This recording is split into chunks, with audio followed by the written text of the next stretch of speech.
Hello, this is Psalm 18. It's a Psalm of David, and it's one of the longer Psalms in the Bible. It's 50 verses long. But having read it, I think it's because David recognizes that he needs to, pour his heart out in this one, and he can just about squash it into 50 verses. Because he starts off with thanking God for God who he is, that he is his stronghold and he is defense. And then, but very quickly, he goes into explaining that he was at his wit's end. In verse 4 of this, let me just read you what verse 4 says. It's David says, "For when the ropes of death wrapped around me," this is from the Passion Translation, "for when the ropes of death wrapped around me and terrifying torrents of destruction overwhelmed me, taking me to death's door, to doom's dominion, I cried out to you in my distress." David in the beginning of this psalm writes that it is following his oppressors that were giving him an extremely hard time, to the point he felt he was at death's door, and particularly Saul was after him at this time. And so he turned to God and cried out to God, and immediately then David goes into, we're not quite sure whether it's just a figurative representation, whether it's his using his poetic license. David, being a poet, would have been probably very good at penning what he could to try and describe how it felt. But it doesn't say, David doesn't say, as it seemed as if it was like this. He just says what he saw. So you just wonder if he, through his spiritual eyes, actually saw what God was doing in assisting him and defending him.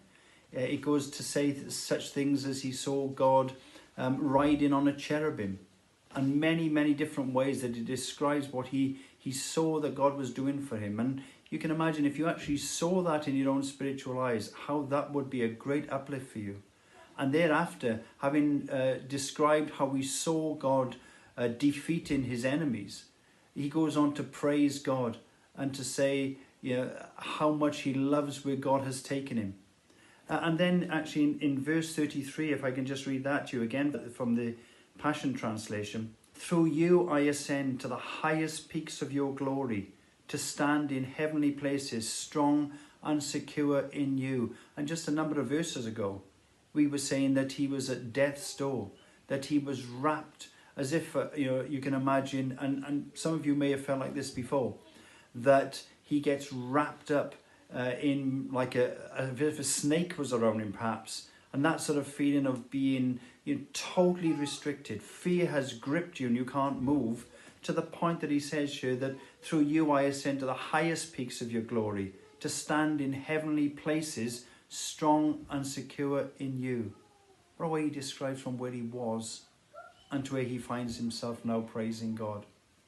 And that sometimes reminds me that, sometimes we can let it go perhaps too long before we start asking God to help us. If you live a godly life, if you become a Christian, and you will not lose out on all the passions that are of life. And God may ask you to do something, and when you do, you need to make sure that you come back to God and ask him to help you through what you're doing. I take a great lot of encouragement from this, that if I get in a mess, I need to be calling out to God.